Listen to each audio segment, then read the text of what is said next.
Shalom saudara yang dikasihi oleh Tuhan kita Yesus Kristus, dimanapun saudara berada. Hari ini kita bersyukur kepada Tuhan boleh kembali ke rumah Tuhan dan juga berada di tempat saudara masing-masing untuk beribadah kepada Tuhan. Hari ini kita akan belajar dari satu tokoh Alkitab di Perjanjian Lama, yaitu Deborah. Dia adalah seorang pahlawan Alkitab yang gagah perkasa meskipun dia seorang perempuan. Dia tetap dipakai oleh Tuhan. Kita belajar dari teladan-teladannya. Sebelumnya mari kita berdoa terlebih dahulu. Bapa di surga, kami mengucapkan syukur dan terima kasih karena Engkau sudah memimpin dan memberkati. Engkau sudah menolong kami sehingga kami boleh hadir bersama, apakah secara fisik di dalam gedung gereja ataupun bersama dengan saudara kami di keluarga masing-masing, di tempat kami masing-masing. Kami percaya urapan-Mu ada bersama dengan hamba-Mu dan urapan-Mu juga ada bersama dengan saudara-saudari kami. Tuhan tolong supaya kami dapat mengerti kehendak Tuhan dan menerapkan dalam kehidupan kami. Demi nama Tuhan Yesus kami berdoa. Amin. Kita buka kitab Hakim-Hakim pasal keempat ayat 1 sampai 10. Saya akan bacakan untuk saudara sekalian. Hakim-Hakim pasal keempat ayat pertama sampai dengan ayat ke-10. Setelah Ehud mati, orang Israel melakukan pula apa yang jahat di mata Tuhan. Lalu Tuhan menyerahkan mereka ke dalam tangan Yabin, Raja Kanaan, yang memerintah di Hazor. Panglima tentaranya ialah Sisera yang diam di Haroset Hagoyim. Lalu orang Israel berseru kepada Tuhan sebab Sisera mempunyai 900 kereta besi dan 20 tahun lamanya ia menindas orang Israel dengan keras. Pada waktu itu Deborah, seorang nabiah, istri Lapidot, memerintah sebagai hakim atas orang Israel. Ia biasa duduk di bawah pohon korma Deborah antara Rama dan Betel di pegunungan Efraim. Dan orang Israel menghadap dia untuk berhakim kepadanya. Ia menyuruh memanggil Barak bin Abinoam dari Kadesi di daerah Naftali. Lalu berkata kepadanya, bukankah Tuhan Allah Israel memerintahkan demikian? Majulah, bergeraklah menuju Gunung Tabor dengan membawa 10.000 orang Bani Naftali dan Bani Zebulon bersama-sama dengan engkau. Dan aku akan menggerakkan Sisera, panglima tentara Yabin dengan kereta-keretanya dan pasukan-pasukannya menuju engkau di sungai Kison. Dan aku akan menyerahkan dia ke dalam tanganmu. Jawab Barak kepada Deborah, jika engkau turut maju, aku pun maju. Tetapi jika engkau tidak turut maju, aku pun tidak maju. Kata Deborah, baik, aku turut. Hanya engkau tidak akan mendapat kehormatan dalam perjalanan yang engkau lakukan ini. Sebab Tuhan akan menyerahkan Sisera ke dalam tangan seorang perempuan. Lalu Deborah bangun berdiri dan pergi bersama-sama dengan Barak ke Kadesi. Barak mengerahkan suku Zebulon dan suku Naftali ke Kadesi. Maka 10.000 orang maju mengikuti dia. Juga Deborah maju bersama-sama dengan dia. Akhir cerita, pasukan Israel menang mengalahkan Sisera. Semua pasukan Sisera dibunuh, lalu Sisera jatuh, kemudian dia dibunuh oleh seorang perempuan lain yang bernama Yael. Sampai di sini kita membaca Alkitab. Saudara sekalian, dalam pepatah bahasa Mandarin ada satu pepatah berbunyi demikian, ya. 时势造英雄. 时势 itu adalah circumstance atau kesempatan, opportunity. Kemudian Zhao itu menciptakan, Insyung itu adalah heroes atau pahlawan. Ada orang membalikkan, ya, Sitai atau Insyung Zhao Shisi, mengatakan bahwa sebenarnya hero yang menciptakan circumstance atau kesempatan. Tapi hari ini saudara sekalian kita belajar, ya, bahwa apa yang dikatakan oleh pepatah Mandarin ini adalah benar. Bahwa kesempatan menciptakan seorang pahlawan perempuan yang bernama Deborah. Pada waktu itu kita lihat kondisi, situasi Israel adalah situasi yang tidak baik. Mereka dihukum oleh Tuhan karena kehidupan mereka yang jahat. Kalau saudara membaca kitab Hakim-Hakim, saudara melihat ada berbagai macam siklus orang Israel percaya kepada Allah. Lalu Allah memberkati mereka. Kemudian mereka melupakan Allah. Allah menghukum mereka dengan mengirim bangsa asing menjajah mereka. Mereka menjadi bangsa jajahan. Tanaman mereka itu direbut. Kemudian mereka hidup menderita selama berpuluh-puluh tahun. Lalu mereka berseru kepada Tuhan. Tuhan mengirimkan seorang pahlawan, seorang hakim memimpin mereka. Setelah mereka bebas, mereka diberkati Tuhan, mereka kembali kepada Tuhan. Tidak lama lagi mereka balik lagi menyembah kepada berhala. Itulah siklus yang terjadi di dalam kitab Hakim-Hakim. Dan itu juga sering merupakan siklus yang terjadi di dalam kehidupan kita. Seringkali tidak jarang Tuhan mengizinkan penderitaan menimpa kita. Itu adalah sebuah tanda awas. Itu adalah sebuah peringatan yang sangat keras bahwa hidup kita sudah mulai melenceng dari kebenaran Tuhan. Dan setiap kali ketika hidup kita mengalami kesulitan, seharusnya kita bertanya, introspeksi, bagian hidup apa dari diri saya yang tidak berkenan kepada Tuhan dan apa yang harus saya perbaiki. Dan itulah kondisi yang dialami Israel pada waktu itu. Karena mereka berdosa kepada Tuhan, Tuhan mengirim seorang raja yang jahat, kemudian mengirim seorang panglima perang yang jahat yang bernama Sisera. Raja Kanaan memimpin Sisera. Sisera memiliki 900 kereta kuda. Dia menindas bangsa Israel dengan keras. Bukan 1 tahun, bukan 2 tahun, tapi 20 tahun. Saudara sekalian, 20 tahun dalam penderitaan itu tidak gampang. Ya, kita semua tahu kita hidup di dalam kondisi yang sangat sulit seperti ini. Pandemi melanda kita cuma 1 tahun lebih sedikit. Hidup kita itu sudah tidak nyaman, saudara sekalian. Sebenarnya hidup kita itu tidak buruk-buruk amat. Kita masih bisa makan, kita masih bisa nonton televisi, nonton video, menikmati YouTube, menikmati hidup kita. Tapi kita sudah tidak merasa nyaman. Karena banyak bagian kehidupan kita dipotong oleh Tuhan. Banyak sekali kebebasan kita sudah tidak bisa kita lakukan. Apalagi bangsa Israel. Mereka dijajah, mereka ditindas secara fisik, mereka dianiaya dengan keras oleh Sisera. Secara batin mereka diolok-olok, dipermalukan. Mereka adalah umat pilihan Allah. Mereka sebenarnya bangga akan status mereka, tapi sekarang mereka menjadi bangsa yang tertindas. Oleh sebab itu saudara sekalian, Alkitab mengatakan bangsa Israel berseru kepada Allah. Itulah siklusnya saudara sekalian. Israel berdosa, Israel dihukum oleh Tuhan, Israel berseru kepada Allah, dan Israel mendapatkan kelepasan dari Allah. Karena Allah kita adalah Allah yang setia. Ketika saudara membaca kitab Hakim-Hakim, saudara tidak hanya membaca serunya cerita bangsa Israel, tapi saudara membaca sebuah metanarasi, sebuah benang merah yang mau ditunjukkan oleh Alkitab. Bahwa Allah kita adalah Allah yang menguasai secara.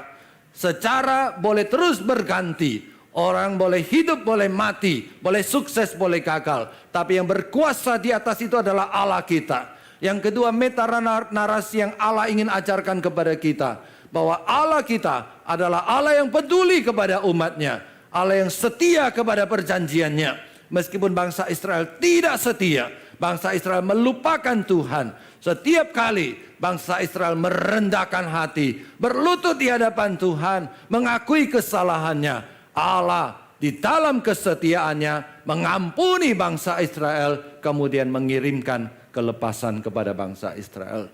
Saudara sekalian, biarlah ini juga menjadi bagian di dalam pribadi kehidupan kita. Kita tidak lebih baik daripada bangsa Israel. Siklus yang terjadi di dalam kitab Hakim-Hakim juga merupakan siklus kehidupan kita.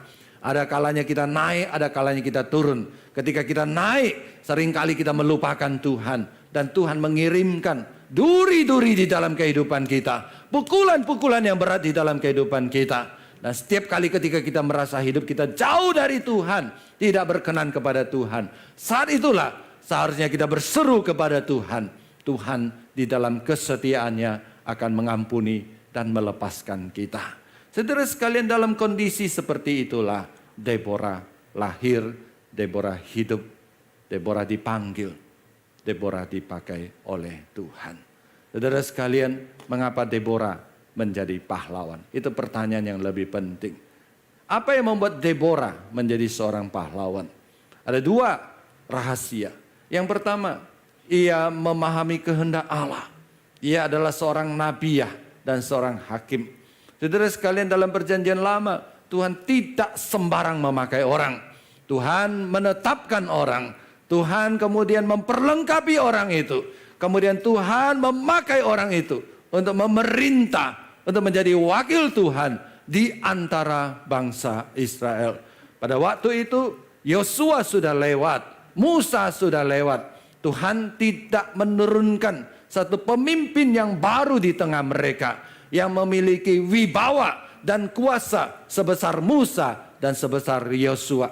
Tapi bangsa Israel tetap memerlukan wakil Tuhan di tengah-tengah mereka. Oleh sebab itu Tuhan menetapkan wakil pertama, wakil kedua. Wakil pertama meninggal, wakil kedua meninggal. Kemudian muncul seorang perempuan yang dipilih oleh Tuhan, yaitu bernama Deborah. Kenapa Deborah dipilih oleh Tuhan? Karena Deborah memahami kehendak Tuhan. Fakta bahwa dia adalah seorang nabiah, seorang hakim yang dipilih oleh Tuhan, membuktikan bahwa Deborah memiliki kehidupan rohani yang baik. Deborah mengenal isi hati Tuhan. Deborah setia kepada Tuhan. Deborah memiliki hati yang terpaut erat dengan Tuhan. Sebab Tuhan tidak akan memakai orang yang hatinya tidak terpaut dengan dia. Sepinter-pinternya seseorang, sehebat-hebatnya seseorang, tapi kalau hatinya tidak diserahkan kepada Tuhan, hatinya tidak taat dan terpaut kepada Tuhan, dia tidak bisa dipakai oleh Tuhan. Atau dengan kata lain, Tuhan tidak mau memakai dia. Deborah dipakai oleh Tuhan. Itu artinya Tuhan melihat ke hatinya. Tuhan tahu hati Deborah menghargai Tuhan. Hati Deborah mencintai Tuhan. Hati Deborah terpaut erat, menghormati dan menghargai kekudusan dan kesetiaan Tuhan. Oleh sebab itu Tuhan pakai dia. Saudara, apa yang dipahami oleh Deborah? Deborah memahami beberapa hal. Yang pertama, Deborah memahami panggilannya. Oleh sebab itu dia menjalankan panggilannya menjadi seorang nabiah dan menjadi seorang hakim. Yang kedua, Deborah memahami apa yang Tuhan ingin kerjakan. Deborah tahu amanat yang dia lakukan, yang harus dia lakukan. Bahkan Deborah tahu tugas khusus yang Allah berikan kepada bangsa Israel. Oleh sebab itu Deborah selain dia menghakimi, menjadi hakim, dia juga memanggil Barak. Dia tahu Allah sudah sampai pada waktunya mau melepaskan Israel. Dia juga sudah tahu bahwa Allah akan memakai siapa untuk melepaskan bangsa Israel. Bagaimana caranya dan bagaimana cara memenangkannya. Saudara sekalian, itu menunjukkan betapa dekatnya Deborah hidup dekat dengan Tuhan. Betapa melekatnya hati Deborah dengan Allah. Sehingga hal-hal yang detil dia tahu secara tepat dari Allah. Karena Allah mengungkapkan kepada Deborah. Saudara sekalian, sekali lagi Allah tidak mungkin memakai seseorang yang tidak dikenan oleh Allah. Yang kedua, Allah tidak mungkin mengungkapkan isi hatinya kepada orang-orang yang tidak dikenannya. Jadi fakta Deborah dipilih oleh Allah dan Allah mengungkapkan isi hatinya, ya, mengeluarkan apa yang ingin dilakukan dan diberitahukan kepada Deborah, membuktikan bahwa Deborah adalah seorang yang hidup dekat dengan Tuhan. Karena dia hidup dekat dengan Tuhan, maka dia memahami isi hati Allah, memahami kehendak Allah. Itulah unsur pertama yang harus dimiliki seseorang untuk menjadi seorang pahlawan, seorang yang dipakai oleh Tuhan menjadi berkat bagi zaman kita, bagi konteks kehidupan kita. Yang kedua, saudara sekalian, Deborah taat kepada Allah. Deborah taat kepada Allah. Meskipun ceritanya berbeda, saudara sekalian. Seharusnya Barak yang maju untuk berperang. Tapi karena Barak tidak mempunyai keberanian, kemudian Barak meminta supaya Deborah mendampingi dia. Meskipun tidak lazim pada waktu itu seorang perempuan memimpin peperangan, tetapi dia maju, dia mendukung. Nah, saudara sekalian, ketaatan daripada Deborah itu harus dibayar dengan beberapa harga. Harga pertama, saudara sekalian, adalah ketidaklaziman. Ini tidak biasa dilakukan. Jadi dia melepaskan harga dirinya. Dia melepaskan keinginannya untuk mempertahankan harkat martabat sebagai seorang perempuan. Lalu dia maju untuk memimpin. Saudara sekalian, kalau seseorang tidak seharusnya memimpin, lalu disuruh memimpin, lalu kalau dia mau memimpin, itu sebenarnya dia sedang mengorbankan dirinya untuk memegang tampuk kepemimpinan, jabatan yang tidak seharusnya menjadi miliknya. Nah, saudara sekalian, pada waktu itu seorang perempuan seharusnya dipimpin, tapi dia maju menjadi pemimpin. Jadi dia mengorbankan pertama perasaan dirinya, harkat martabatnya sebagai seorang perempuan, dipaksa untuk memimpin. Akhirnya dia pimpin juga. Kenapa? Karena dia tahu ada tugas besar dari Tuhan. Jadi demi Tuhan dia rela berkorban. Ketaatan selalu disertai dengan harga yang harus dibayar. Mengapa hari ini banyak orang tidak mau taat kepada Allah? Karena ketaatan itu biasanya mahal harganya. Ketaatan artinya kita harus mengekang hal-hal tertentu yang kita sukai. Ketaatan artinya banyak sekali hal-hal di dalam diri kita yang menjadi kesayangan kita itu harus dipotong. Ada hal yang ingin kita lakukan tidak boleh dilakukan. Justru ada hal yang tidak ingin kita lakukan, kita harus lakukan. Dan itulah harga sebuah ketaatan. Untuk menjadi seorang pahlawan. Deborah, dia memahami kehendak Tuhan. Setelah dia pahami kehendak Tuhan, dia taat kepada kehendak Tuhan. Yang pertama, dia mengorbankan perasaannya sebagai seorang perempuan untuk dipaksa menjadi pemimpin. Yang kedua, apa yang dikorbankan oleh Deborah?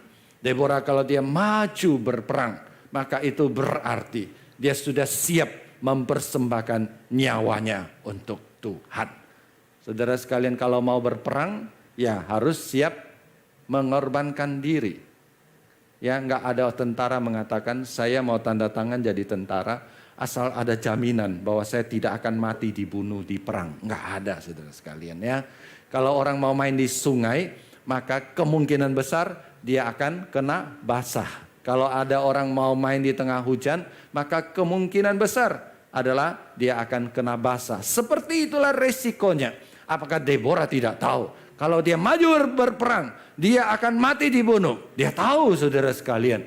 Tapi demi misinya Tuhan, demi tugas yang jelas dari Tuhan, dia taat. Sekali lagi, ketaatan selalu menuntut pengorbanan. Demikian juga di dalam kehidupan kita.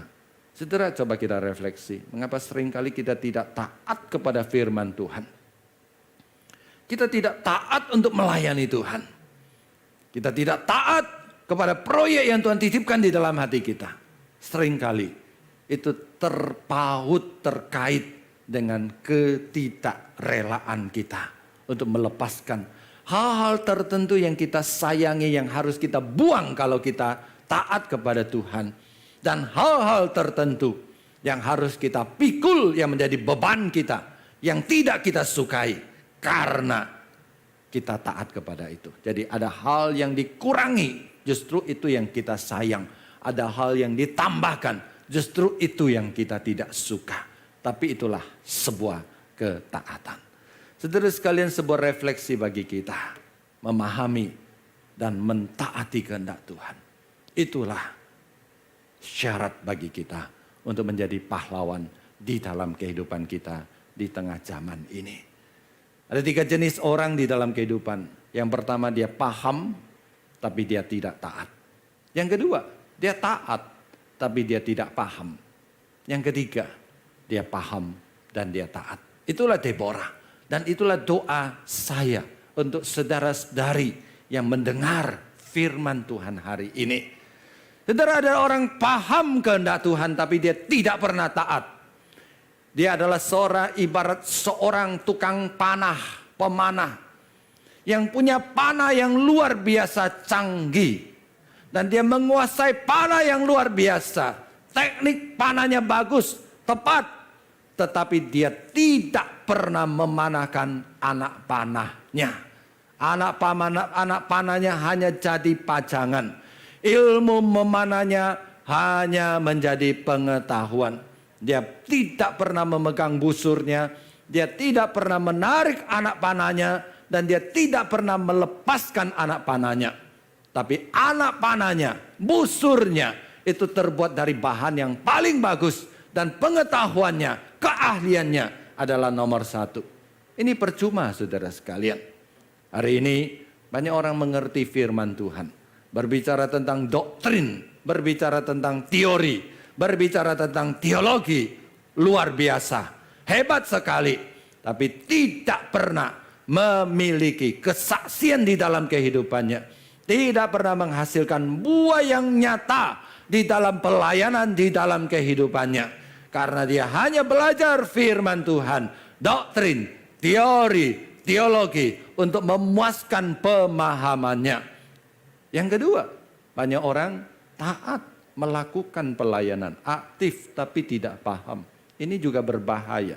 Sama seperti seorang punya anak panah, punya busur, lalu dia tidak ahli memanah. Dia sembarang panah saudara sekalian. Bisa melukai siapapun juga, bahkan melukai dirinya sendiri.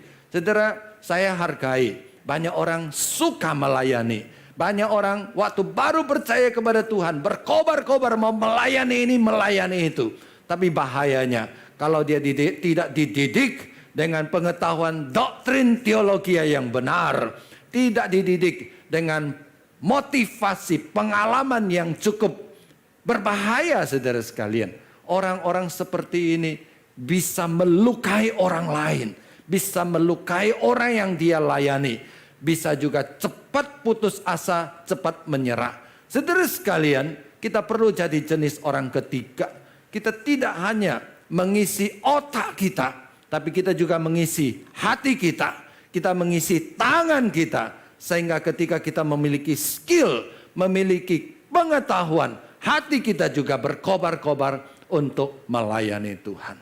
Seorang pelayan Tuhan, seorang pahlawan Tuhan di zamannya adalah seorang yang mau mengisi pengetahuannya dengan doktrin dan pengetahuan teologi yang benar.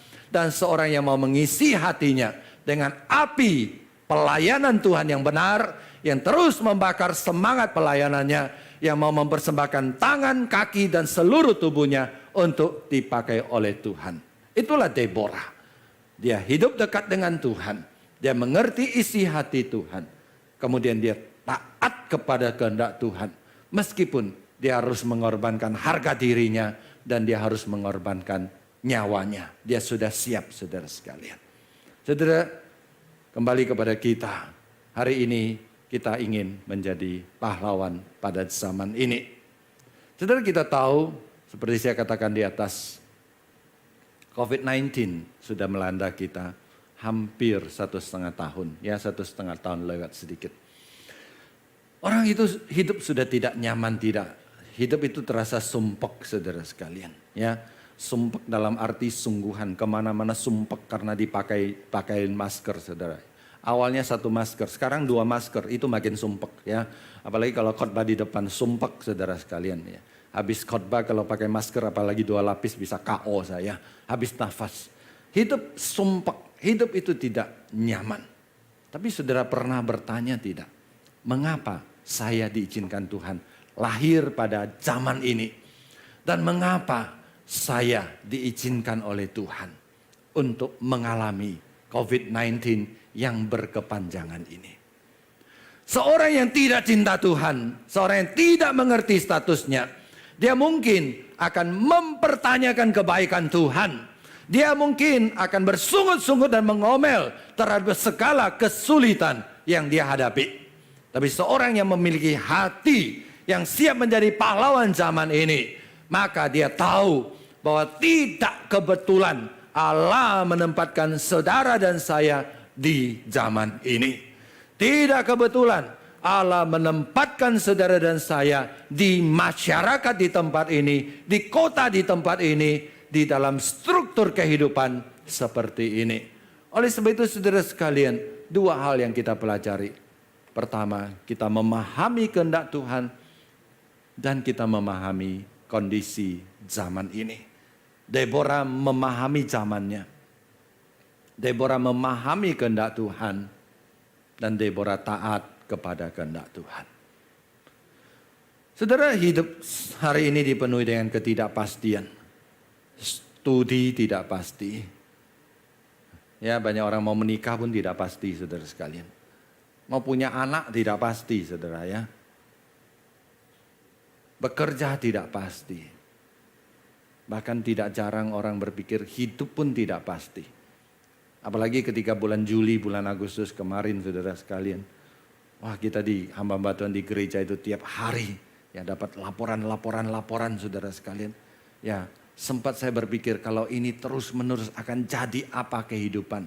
Nah, saudara, saya juga berpikir ya, bagaimana kalau satu hari saya kena, saudara sekalian. Ya, ada beberapa di antara kita itu sudah kena, saudara sekalian. Kita merasakan ketidakpastian seperti itu. Dan tema utama orang hari ini adalah penderitaan, kesulitan, saudara sekalian. Saudara, kita bisa memahami zaman ini. Kita bisa menafsir zaman ini. Zaman ini penuh penderitaan. Itu bisa kita salah tafsir menjadi satu ancaman di dalam kehidupan kita. Sehingga itu mengganggu kenyamanan hidup saya. Membuat hidup saya tidak lagi bersuka cita. Tapi sebagai seorang pahlawan yang Tuhan titipkan di zaman ini, saudara dan saya, kita harus membaca zaman ini, kondisi seperti ini sebagai sebuah kesempatan yang Tuhan berikan kepada kita untuk melayani Tuhan. Deborah hidup pada zaman 20 tahun ditindas oleh bangsa asing. Dia boleh duduk di bawah pohon dan setiap hari meratapi nasibnya. Tapi Deborah tidak. Deborah mempersembahkan waktunya, dipakai oleh Tuhan menjadi hakim, memimpin bangsa Israel. Demikian juga saudara dan saya hari ini boleh pasif meratapi nasib saudara. Tapi saudara, itu bukan kehendak Tuhan. Kehendak Tuhan adalah kita tampil menjadi pahlawan. Memahami kebutuhan zaman. Kita mempersembahkan diri kita, waktu kita. Apa yang dapat kita lakukan? Apa yang dapat kita bantu? Mari kita lakukan. Yang kedua, Deborah taat dan kita harus taat. Firman Tuhan berkata bahwa kita adalah terang dunia. Bahwa kita adalah garam dunia. Terang dan garam di dalam dunia ini harus bersifat aktif. Masuk ke dalam dunia. Menolong mereka yang hidup di dalam kegelapan. Dan menolong mereka yang hidup seperti sayur yang tidak berasin. Yang kehidupannya hambar. Efesus pasal 2 juga mengatakan kita diselamatkan dengan satu tujuan untuk melakukan pekerjaan baik yang Tuhan sudah siapkan bagi kita. Saudara, bukannya kita tidak tahu. Tapi seringkali kita menjadi orang pertama tadi. Kita tahu tapi hati kita tidak taat. Apa yang dapat kita lakukan untuk menjadi pahlawan zaman ini? Dua hal. Memahami zaman, memahami kehendak Tuhan. Yang kedua, taat kepada kehendak Tuhan. Taat kepada pimpinan Tuhan. Mulai dari mana, saudara sekalian? Mulai dari lutut kita. Mulai dari doa. Ketika kita berdoa, Tuhan akan memenuhi hati kita. Ketika hati kita dipenuhi dengan cinta dan api dari Tuhan, maka tangan, kaki, mulut, seantero hidup kita tidak akan tertahankan untuk melayani Tuhan dan menjadi berkat bagi sesama. Oleh sebab itu, kalau seorang kurang melayani, tidak merespons kepada panggilan Tuhan, tidak mau mempersembahkan hidupnya untuk Tuhan, kurangnya di mana? Kurangnya di lututnya, kurang berdoa. Orang yang rajin berdoa, yang banyak mendoakan dirinya, yang banyak mendoakan pelayanannya, zamannya, Tuhan tidak mungkin tidak akan memenuhi hatinya dengan api. Seorang yang hatinya dipenuhi dengan api, dia tidak mungkin tidak melayani Tuhan. Tidak mungkin tidak menjadi pahlawan bagi zamannya. Saudara sekalian, kalau kita mau mulai menjadi pahlawan yang sungguh-sungguh di hadapan Tuhan, hidup dekat dengan Tuhan, banyak mengandalkan lutut kita berdoa. Supaya kita memiliki modal api yang cukup di dalam hati. kita baru bisa melayani dengan benar dan dengan efektif. Tuhan memberkati kita. Mari kita berdoa. Seperti Deborah engkau panggil menjadi pahlawan di zamannya. Kami percaya hari ini Tuhan memanggil kami menjadi pahlawan di zaman ini. Tuhan ampuni kami kalau kami selama ini kami lebih banyak berteori dan tidak taat. Itu karena kami kurang berdoa. Kurang berdoa untuk pelayanan, untuk gereja, untuk dunia. Sehingga hati kami tidak cukup api dari Tuhan untuk membakar, untuk menggerakkan kami, mempersembahkan yang terbaik untuk melayani Tuhan. Tuhan, sebentar kami akan mengenang kasih Yesus Kristus yang mati bagi kami di kayu salib lewat perjamuan kudus. Bantu kami Tuhan, untuk tidak hanya mengenang, tapi kami meresapi dan kami mewujudkan kasih Kristus dalam kehidupan nyata, di dalam kehidupan ini. Demi nama Tuhan Yesus kami berdoa. Amin.